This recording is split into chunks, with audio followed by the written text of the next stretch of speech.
at the intermission in Detroit, 68-65. I don't know how you can come out after getting embarrassed at home where you got beat by 33 points and you're playing the worst team in the league without Cade Cunningham and you give up 47 points in the first quarter. I know you have the lead, but I always look at the big picture here. I don't understand it. I really don't, Ryan. I just don't get it. Well, Grant, I know how they do because they've done it 14 times this year when they've lost with a 20-point loss margin. So that's how it happens. You just saw Well, you know, it. I just, again, I know they're leading 68-65, and I fully expect them to win this game by 20 points, but it's just mind-boggling to me. I mean, it's just absolutely mind-boggling to me. And, you put Kevin Huerter, back in the starting lineup, and you have a major, shouldn't say major, let me back that up. You have a problem at the two-guard position with this team. Mike Brown continues to search for answers with the starting unit at that position, and it's just not there, Yeah, it's not there. I mean, he's definitely searching. We've seen that for a while. But Grant, we could pick this thing apart for how bad it was through the first quarter. But this is a Sacramento team that shot the three ball awful in the first half, yet they are leading after the first half. And that's a big thing. That means they did it a different way other than the three ball. You know what? They're playing the Pistons. Let's just call it the way it is. They're playing the freaking Detroit Pistons. They're playing a team with only 3 wins without Cade Cunningham, okay? They're not playing the Denver Nuggets. So, this is probably the only team in the league that you could shoot that poorly from 3 and still have the lead. That's the way I look at it. I know it's the NBA, and I know the Pistons have NBA players, but let's just call it the way it is. The only reason why Sacramento is leading this game is because they're playing the worst team in the NBA. That's it. That's the only reason. Yeah, I mean, you give up 47 in a quarter, that's usually good night, regardless of what quarter it is. The Kings are lucky to be in that position tonight against this opponent. But, Grant, this is a Detroit team that has been up on good opponents. They were up on Boston by, I believe, 15, 20 points. So they've shown potential. They are NBA players, and it's something the Kings that hopefully they can continue this into the second half. All right. Hang on here. I got to plug in this computer as I got a notification. The battery's running a little low. Is that why you have AC? I mean, is that why you have a plug and electricity and everything? Yeah, you would think so. I mean, but you've got that super. I'm like, you got that super fancy dancy computer over there. Yeah, that's me. All right. Now I lose everything when I move this. Let's see if I can get my. I'm trying to beat Jerry Reynolds. Where is Jerry today? Good question. He asked me. We sent the link out to him, so I will follow up with Jerry as you give a summary of the box of the first half. Well, I'll just tell you this: Sabonis had 22. All right. Keegan Murray shot the ball very well, 7 of 9 with a total of 15. De'Aaron Fox ended up with 12. Harrison Barnes only 8 minutes, and the only reason why he played, only 8 minutes is he did absolutely nothing. There is the man, Jerry Reynolds, joining us here at the half. Jerry, I think you're running us a little late because you were going over all of the Sacramento Kings defensive lapses in that first half, and it took you quite a while. Well, I'll tell you what, that the first quarter was, I don't think there's any doubt in my mind, at least, the worst defensive quarter I think I've ever seen. I mean, really. And hey, but in fairness, wow. Jerry, you understand, okay, that you and I watched many bad quarters, including when you coached, and yet you just said ever. So that's really saying something. No, I never coached through one of those. I can tell you that. Yeah. Basically a 50-point quarter.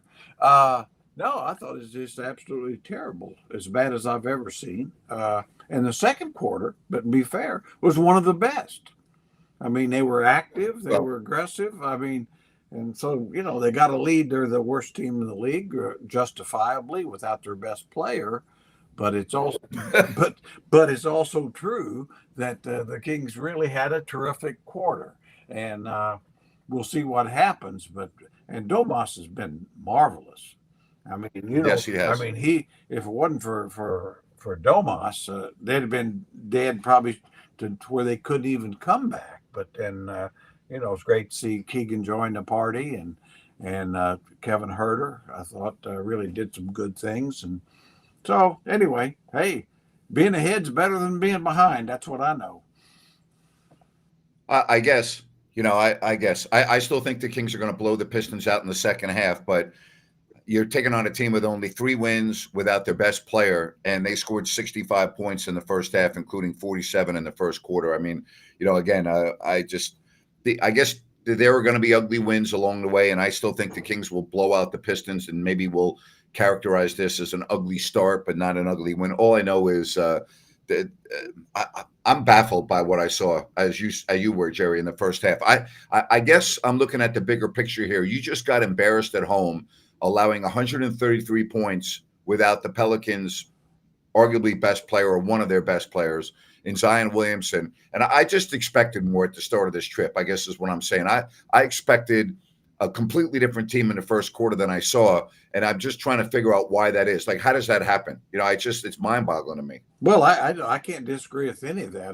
That first quarter was I just couldn't believe it how they came out of the gate, after that embarrassing loss. In fairness, but you got to point out, I mean, I don't think they're going to blow the Pistons out. I hope they do. I mean, this is a team that's playing a lot better, and I watched the game where the Celtics were lucky to beat them. Lucky. Yeah, but that was when they had Cade Cunningham, who's at one of the. I mean, he's the only guy on their team that. Well, I shouldn't say only, but he's the guy that can go off, and they don't even have him tonight. No, he's good. I don't think he's as good as probably you do, but I mean, because he's a ball dominant volume kind of player, and I think what you saw probably here early was really the ball moving, and Bogdanovich. Interesting. Yeah, really got a lot of opportunities that he doesn't normally get with those guys, and so. I mean, I think Cunningham's a work in progress. To me, it's like every losing team has a leading scorer, and it's a great point. You always say that. Yeah, and I think it's very much proof in this case.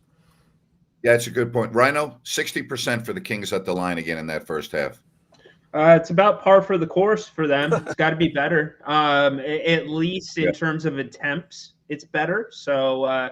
Hopefully, second half, and you want to see it from Fox. You want to see it from Sabonis, the guys that are going to be at the line when it matters. All right, I got the Kings winning this game 138-114.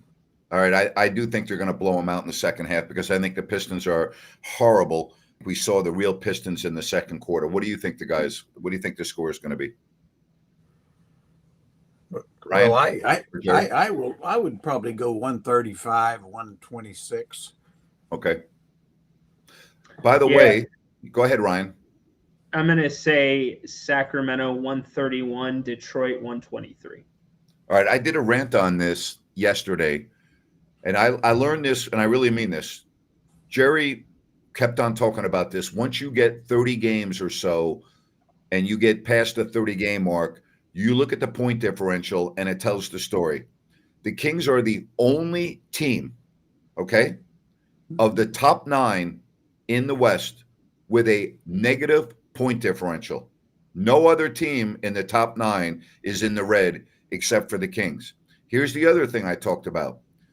Of the top 10 teams currently in the West, the Kings allow 118 points per game. That's 1.2 points more than any other team.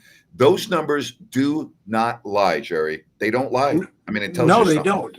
No, and the other thing is, really, I think that's why this road trip is so key, because the Kings have a really balance of home games compared to road games going into this. So the record's a little bit misleading. There's a couple of teams, like for instance Utah, has really played many more road games than home games, and you notice they've got a chance that But to your point, and I agree with it, I mean, if you just go off of stats, which I believe in, the Kings are more likely to be 8th or 9th than they are to be fourth or fifth. Yeah. But I do think it's also true that at the end of this 5-game trip, you'll really know. It'll be in the book, so to speak. You're almost talking about half a season. The home and road games are balanced out.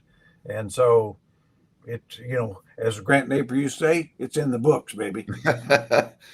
Ryan, I mean, you talk about numbers all the time. I mean, the disparity in wins and losses jumps out at me, but I guess what I'm trying to say is this is who the Kings are, and I'm not expecting them to change. They're a wildly inconsistent team, and barring trades, why would I expect it to change as we approach the halfway point of the season? I'm not expecting it to change. Well, Grant, it's because it's who the Kings are today. I understand they have a representative sample size, but there's been a lot of attention thrown at defense.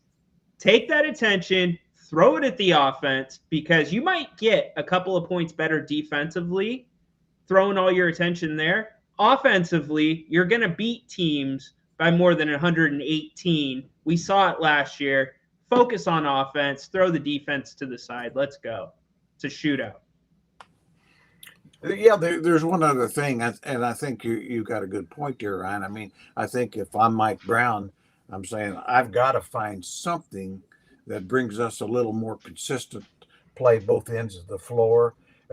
In my mind, it might be time to give Vesnikov a legitimate shot at minutes, as opposed to Harrison. I just think, he certainly has shown some toughness. I'm not saying he's the answer, but sometimes it just takes, one little adjustment to make yourself 3 or 4 points better.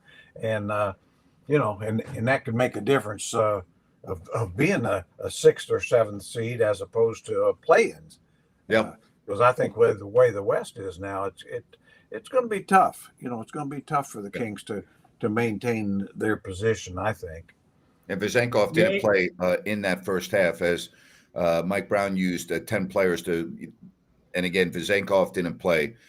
Mitchell did not play. All right. I mean, just the guys that we've been seeing. But all right, so 68-65, and second half's getting ready to begin. I can't imagine, Ryan, us being on talking about a Kings loss in this game. I mean, I just can't. I do not want to go through that agony of doing a post-game show with the Kings losing to a 3-win Detroit Pistons team. Hey, Rhino. Hey, Rhino. I can't imagine seeing Grant in a situation like that either. I mean, you talk about one unhappy customer, man. Woo! Oh boy, Jerry. I would not be surprised if his building put the power out for another hour. Surprisingly, and Jerry, you must have forgotten that I did the games for 32 years, and other than Ralph Lawler, I led the league in unhappiness. So I'm used to that. Okay? yeah, and you hung in there pretty good, masked it pretty good. I mean, basically, pretty much like when the Giants lose. You had to deal with it. All right, Jerry. Thanks, man. We'll see you. We'll see you tomorrow. Okay. See you tomorrow. Good luck, guys. Jerry. All right, Jerry. Take care. All right, Ryan. We'll be back in a little more than an hour. I do not want to think about a half where the Kings do not outscore the Pistons by at least a -2. Okay, you know what I mean? Like, just win the game by a point if you have to. All right. Hey, Dave, I didn't want to think about doing a post-game solo when the Kings were down 50 at one point. So my God. I guess we're gonna have to suck it up if it happens. But no, I don't think it gets there. We'll see, Grant. It looks like momentum has swung. Knock on wood, it continues. See you in an hour, buddy. See ya. And everybody else, thank you for being here. Try and enjoy the second half. We'll talk to you right after the game. So long.